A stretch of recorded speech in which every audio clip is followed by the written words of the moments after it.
Great. Well, again, it would be helpful for you to have this in front of you throughout. Apologies for the lack of bold. Should have been verse 10, though. Find the little number 10. That's the one that was going to be bold. And that's what we're going to focus on through this evening. I was in town yesterday in the centre of London for a Christmas get-together with some of my old school friends. And for me, just being there for those few hours really summed up the chaotic and mixed nature of Christmas. Walking down Oxford streets and being hit with that tidal wave of consumerism. The abundance of things that are saying, if only you had this, or if only you gave this, well then you would really have life. The number of raucous Christmas parties, gatherings, the revelries, the fun people having, the catching up with old friends, those lovely things too. But then also the real brokenness. As a friend and I had to intervene to try and calm someone down because they were threatening to attack somebody else. But the highs and the lows of Christmas, all in display in just a couple of hours of London life. And those highs and lows, I think, are going to be replicated in some measure in our Christmases over the next couple of weeks.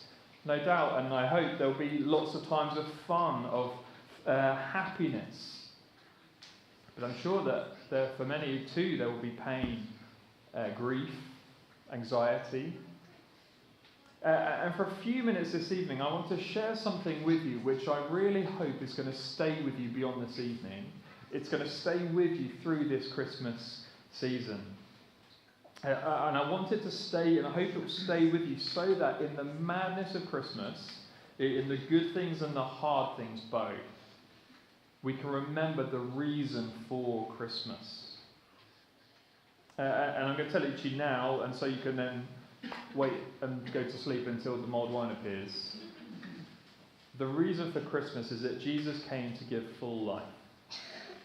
Jesus came to bring full life.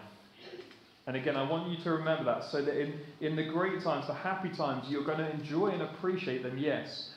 But also remember that Jesus says there is more than those temporary good times. But also in the hard times, again, there is more. There is a life that Jesus brings. Our reading, as Bill explained, isn't particularly Christmassy, is it? I guess there are some shepherds and some sheep in the nativity stories. We heard it read earlier. But why are we looking at this? Well, because, again, Jesus summarised and he explained why did he come to earth? Why the star? Why the wise men? Why the shepherds, the angels? Why Mary and Joseph? Why this special baby? Why that first Christmas? Well, Jesus tells us. It's there, verse 10. If you can find the little 10. The thief comes only to steal and kill and destroy. I have come that they may have life and have it to the full. I have come that they may have life and have it to the full. But just before we get to that bit, Jesus is making a contrast in the first half of that verse. He's explaining that there have been no shortage of religious leaders who have claimed to show the right path. That was true of Jesus' day back then, certainly true of our day today as well. But Jesus is making the point that sadly even religious leaders so often are actually only in it for what they can get out of it. They have no problem causing havoc, causing harm to others as long as their own cause is advanced. I imagine that you've come across things like this in the news. Just one from this year, just BBC, the so-called bling bishop, Lamore Whitehead, who was found guilty of fraud, preying on the vulnerable among his sheep to fund his lavish lifestyle. And that's just one example. We can find countless others from all religions. And Jesus saying, I am not like them. I am not like them. Yeah, the thief comes only to steal, kill and destroy, but I have come to give life. Jesus wasn't in it for what he could get out of it, it was for what he gave, what he gives. Jesus came to bring life to the full. What does he mean? Well, what is this full life? Is Jesus promising a life full of activities, life full of parties, life full of successes, one after the other, and so on and so on? Well, no. But to understand what Jesus means, you've got to do something with me. It's going to sound a bit strange, but let's try and step into the mind of a sheep. Okay? Let's step into the mind of a sheep. What is a full life for a sheep? We have no idea, do we?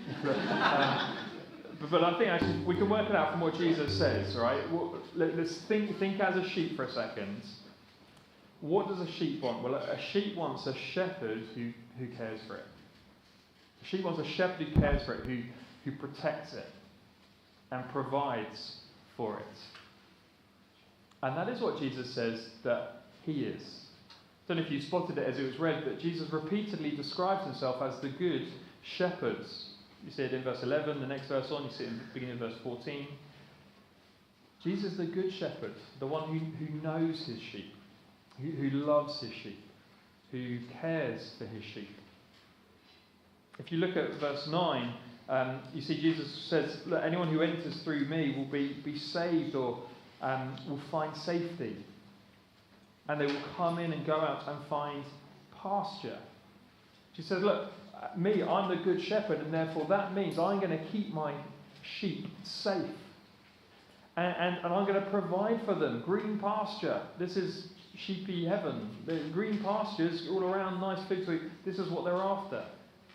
He's going to provide protection and provision. Jesus is going to take away what threatens you and gives what is good for you. Now that might not, in first saying, sound that glamorous or exciting, particularly compared to all the wonderful things you could find on Oxford Street, all those endless parties. But actually this is life at its best. This is life with Jesus, relationship with Jesus.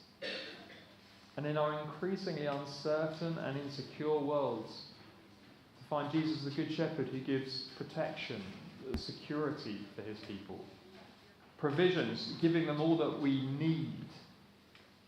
Jesus came to give life and life to the full. But here is the thing. I think that the biggest reason why people don't follow Jesus is because they don't believe this. Okay, a lot of people will say, there's not enough evidence into Jesus and the things he said and did. There's not enough evidence. In my experience, generally, people who say that have not looked into it at all, or barely. Actually, I think if you look into it, you'll find an abundance of evidence.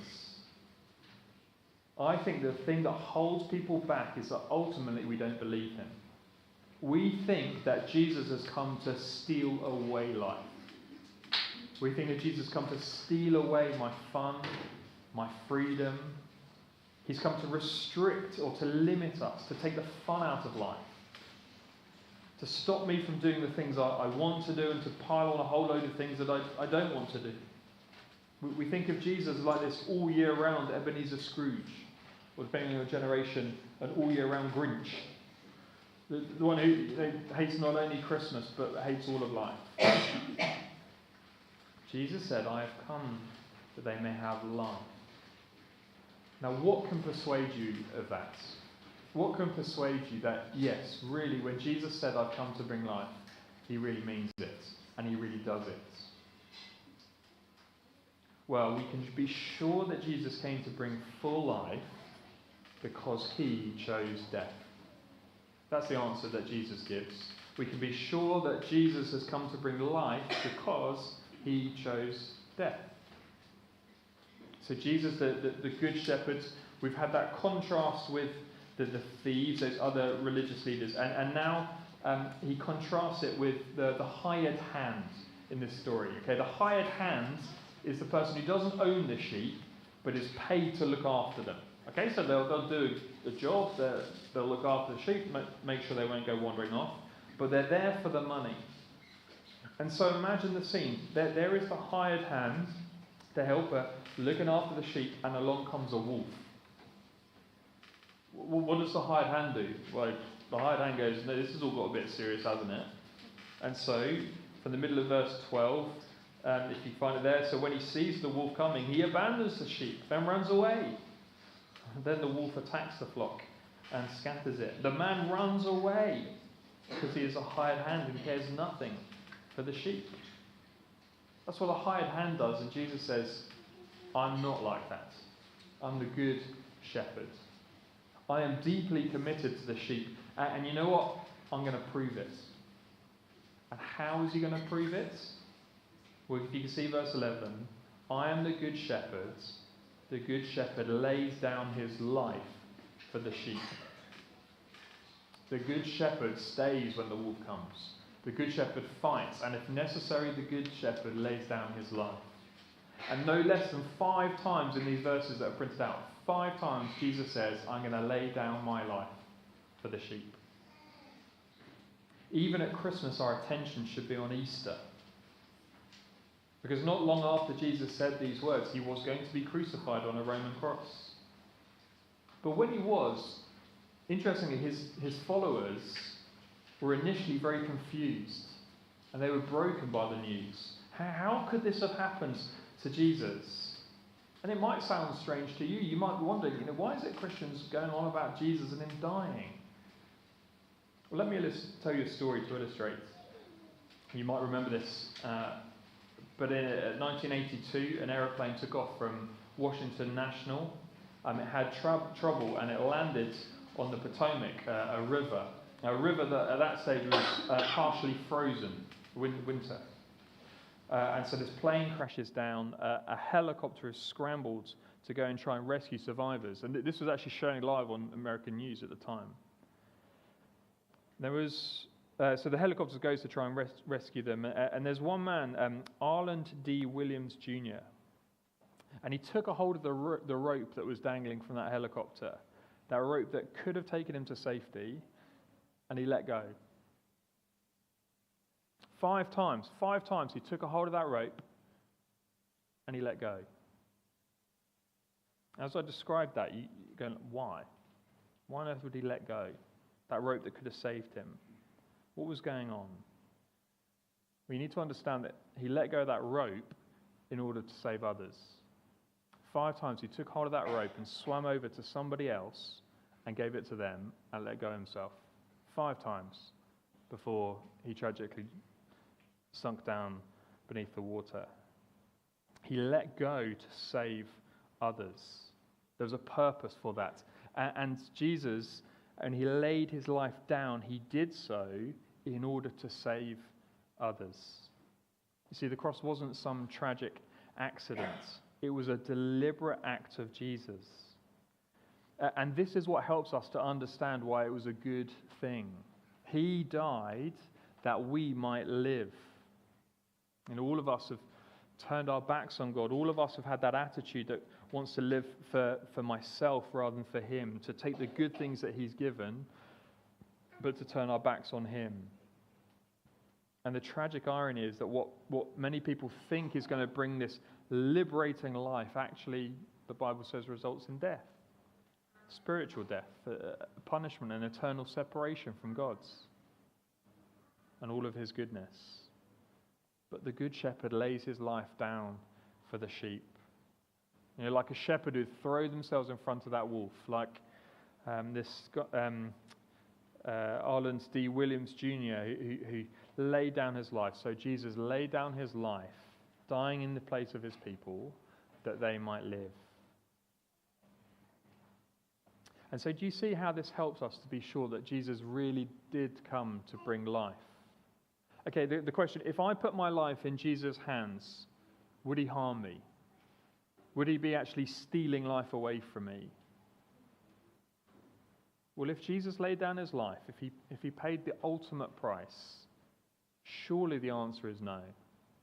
If he has died for me, do you think he wants to take away my life now? No, surely not. Surely he wants what's good for me. Surely he's in it not just for himself, but for the good of his sheep, his people. Now look, are there going to be things that we are called to give up when we follow Jesus? Yes. As Agnes said, does this mean we're going to be protected from every single hardship? No, of course not. But those things that we give up, are they bad things? No. Well, because we can trust that ultimately they're for our good from the shepherd who loves us. Jesus came to bring life and life to the full. And this Christmas, as I said at the beginning, I really hope that you, in those good times and those hard times, will remember this. Remember what Jesus said. But not just remember what Jesus said, that you'll trust what Jesus said. Because he's proved it by coming at Christmas and dying at Easter. But here's the thing again, finally, just I conclude, for you and me. I'd love you to look down, if you can, to verse 16. Jesus says there, I have other sheep that are not of this sheepfold. I must bring them also. They too will listen to my voice, and there shall be one flock and one shepherd. Jesus says that there are sheep who aren't yet in his sheepfold. That is, they haven't yet experienced this abundant life. And Jesus says, I must bring them in also. They're going to listen to my voice. And maybe this evening you have heard Jesus' voice, perhaps even for the first time. And you've gone, you know what? I haven't got this life that Jesus is talking about. Well, Jesus says, come to me. Jesus says, come to me. Find that life. Go to Jesus. Find that he is that good shepherd who laid down his life for his sheep. But maybe you're not ready to do that yet. Maybe this is the first time you've heard these things that we're talking about. Well, don't miss out on this abundant life. A little later, Jen is going to explain some ways where you can hear more of Jesus, the one who came to bring life. And he proved it by choosing death himself. The next thing we're going to do is stay seated, so we're not going to join in with this carol, but the band are going to play and sing a contemporary carol for us. And the chorus, we're going to hear these words. He, Jesus, is our light. He is our hope. He is our gift of life. Jesus is his name. So as the music starts, we're going to stay seated. We're going to listen to this one, and then Jun will explain what's next.